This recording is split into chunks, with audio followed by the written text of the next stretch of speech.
봉지호 기자가 이제 그 제보를 받은 건데 아마도 국정원 전 현직이겠죠. 그 국정원에서 추적하고 있다. 그 2km 사정거리에 저격총이 국내에 반입됐다.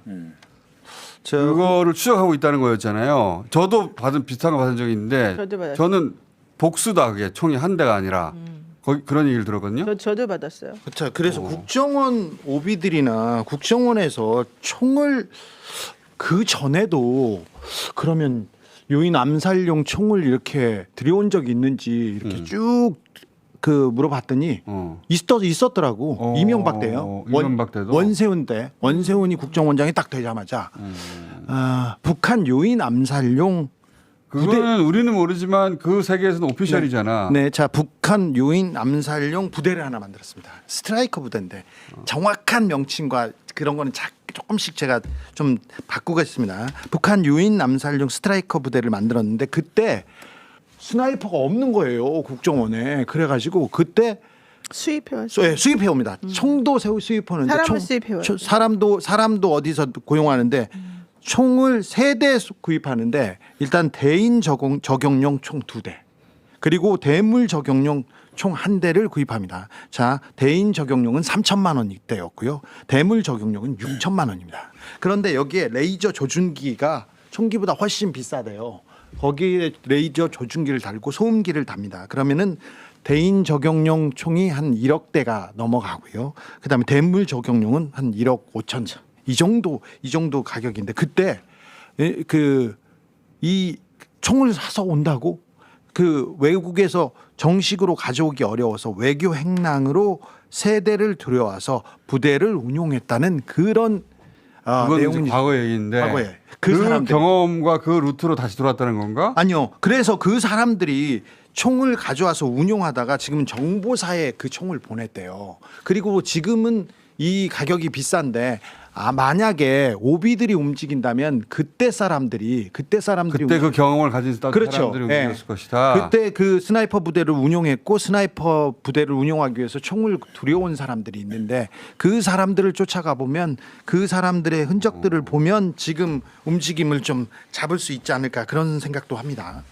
근데 그 총이 특정이 돼요. 제가 찾아보니까 어떤 유효 사거리 2km를 가진 게 몇 대 없습니다. 그리고 대부분 원래 예전에 오래전에 개발이 됐다가 개량형으로 나온 것들이 최대 유효 사거리가 2km라는 것은 2km 밖에서 쏘겠다는 얘기는 아니잖아요. 그렇죠. 뭐 1km 안쪽에서 쏴야지 명중률이 있을 텐데 두 개 정도로 특정이 되고 하나는 그 재원에 대해서 유튜브에 있더라고요. 보니까 제가 이런 말 할 줄 알았으면 그 링크를 하나 보내드렸을 텐데 근데 제가 듣기로는 그거를 추적하고 있는 잡으려고 예를 들면 그 밀수한 사람들을 잡으려고 하는 집단이 어떻게 보면 국정원의 이제 오비들인데 윤석열 잡으려고 하는 쪽도 오비예요? 네, 잡으려고 하는 쪽도 막으려고 하는 사람들이 있을 거 아니에요. 그러니까 그걸 막으려고 하는 사람들이 오비다. 제가 그거를 얘기했다고 굉장히 화를 근데 그 얘기를 한 게 근데 이제 예를 들면 반은 또 뭐 그냥 알려지는 게 나을 수도 있겠다라는 얘기를 하고 반은 이 일을 좀 망칠 수 있게 됐다라고도 얘기를 하는데 어차피 시간이 없잖아요. 지금 대선까지 그렇죠. 얼마 남지 않았는데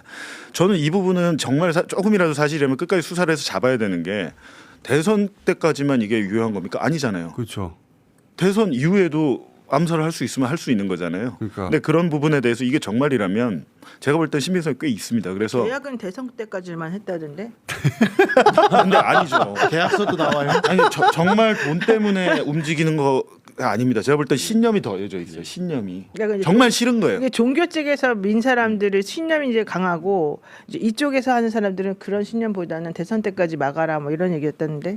그 지금 국정원하고 외교행랑 얘기하니까 사실은 저도 딱 듣고 너무 황당하다 싶어서 그 말씀 안 드렸던 제보인데 블랙 제가 이제 한 4일 전 저녁쯤에 이렇게 할 때 툭 던지는 저한테 질문이 혹시 대통령 전용기도 검색합니까 하고 묻더라고요. 그래서 제가 알기로는 기존에 한 적도 있지만 윤석열 정권에서는 성남공항에서 안 하는 걸로 들었다. 그래서 관세청장도 그래서 자기들 입맛에 맞는 사람으로 하고 프리패스하는 걸로 어딘가에 보도해서 본 적이 있는데요. 그랬다 했더니 그 다음에 얘기를 했더라고요. 우크라이나 쪽에서 총기를 구입하고 외교항랑으로 보냈다는 자기들 그 첩보가 있는데라고 하면서 얘기를 하는데 아니, 그게 대통령 전용기로 들어왔다는 얘기를 어떻게 했는데 아유. 지금 말씀 들어보니까 외교학령하고 국정원 하니까 MB 때는 그런가 하는 생각이 갑자기 드네요. 많은 게 들어왔었는데 분해에서 들어왔다는 얘기를 전 들었는데 예. 분해에서. 들은 것도 많네.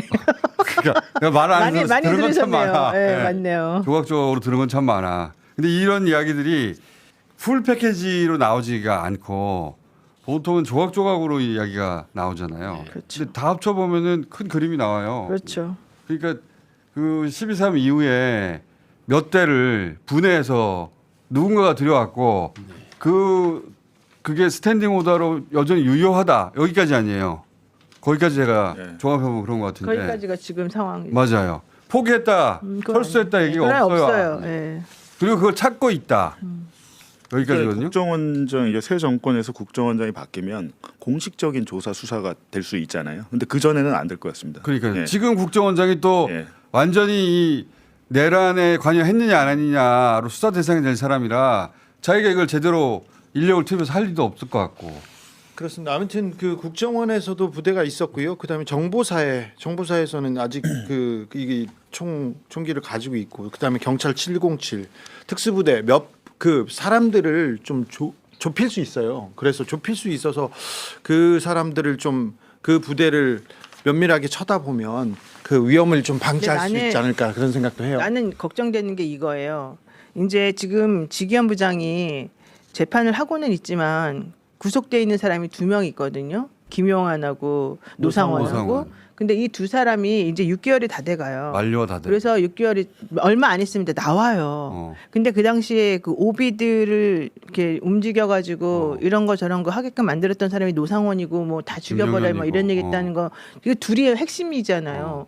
이 사람들이 구속 취소 만료가 돼서 바깥으로 나오게 되는 순간 윤석열하고 자유롭게 얘기를 할 수밖에 없어요. 그렇지. 그러면 그 오비들 아직 지금 명령이 다시 철수되지 않아가지고 아직 살아있다라고 하는 그 얘기까지 있는 거잖아요. 그럼 그것까지 같이 겹쳐서 이 사람들이 무슨 짓을 할지 모르잖아요. 구속기한 만료가 언제지? 6개월이면 거의 다 됐는데. 이제. 다 됐어요. 노상원과 김용현은 추가로 기소를 해야죠. 해야죠. 그런데 네. 해서 영장을 발부받아서 다시 구속을 더 시켜야 되는데 네. 지금 검찰이 그렇게 하려고 하고 있느냐? 나는 맞습니다. 아니라고 보고 또 하나 우리 중요한 그 건 얘기 매일 맨날 들어야 하잖아. 되겠다. 그다음에 이거 되게 중요한 네, 부분이에요. 맞아요. 근데 아무도 네. 얘기를 안 맞아요. 하고 있더라고요. 그래서 그거 하고 지기현 부장이 그렇다면 자기가 판단하건대 이 사람들을 풀어주면 안 된다고 생각해서 어떻게든 뭔가 방법을 찾으려고 하는 사람일까? 아니죠. 아니잖아요. 압박해야죠. 아니잖아요. 그러니까 압박하는 게 필요한 네. 거죠. 그러니까 저는 이 부분을 아무도 얘기를 안 해서 제가 나갈 때마다 말하는데 네, 네, 네. 이거 되게 중요한 부분 얘기입니다. 같아요. 네, 네. 매우 중요한 얘기입니다. 저 그 생각도 나네요. 그 지기현 부장판사 이 룸사롱 접대건에 대해서 한동훈 씨가 지금 뭐 아무것도 아니니까 한동훈 씨가 캐비넷류의 뭐 소설 같은 얘기다 이렇게 얘기를 해서 캐비넷류의 얘기다. 그러니까 근거 없는 얘기다. 그리고 내가 뭐 그게 정보 무슨 말이에요? 수사 정보 부서를 다 해봤는데 캐비넷이란 건 없답니다 검찰에. 자기가 이렇게 단언할 수 있다 없다고. 캐비넷 그리고 유에 한동훈 대표도 예. 그렇게 말했어요. 근데 이제 그럴 수는 없다고. 제가 그 드릴 수 있는 말씀은 이렇게 해줘. 제 책도 안 제가 드릴 수 있는 말씀은 자기도 제가 한도 그 안 영화 보니까. 더킹 아시죠? 영화 더킹. 더킹에서 조인성과 그 정우성 야, 다시 해줘 머리에. 정우성과 그 조인성 두 머리에 배우가 내가. 얘기하는 것들이 있어요. 그 어떻게 보면 썩은 검사들 얘기하는 그 장면이 한동훈과 윤석열이 그 특수활동비로 밥 먹고 술 먹고 하면서 나눌 대화 똑같은 장면이 있습니다. 자, 거기에 대해서 나중에 한동수 부장님 아. 책에 안 실으셨다고요. 아 거대목. 예, 안 실었어요. 캐비넷 유에 뭐 얘기를 했는데 저는 한동훈을 본 적은 없어요. 취재할 때 전화를 한 적은 있는데 한 번도 본 적은 없는데 멀리서 봤구나. 근데 한동훈이 MB 때 청와대 민정에 있었습니다. 네. 이명박한테 예쁨을 받던 주류였어요, 주류. 자, 근데 저 한직에 놀고 있던 성렬이 형을 가끔 챙겨줄 때 그때 말이야 캐비넷에서 서류 하나씩 가져와 가지고 나한테 줘가지고 내가 그때 많이 봤어 이 얘기를 윤석열이 했었어요. 예전에. 예. 예. 그런데 캐비넷 유의 소설이라고 그런 건 없다고요? 그거 제일 잘 아는 사람일 텐데 그렇죠. 우병우 한동훈은 특별히 잘할 텐데요. 그러니까 고발 사주 기획도 다 그 캐비넷에서 시작이 되는 거죠. 네.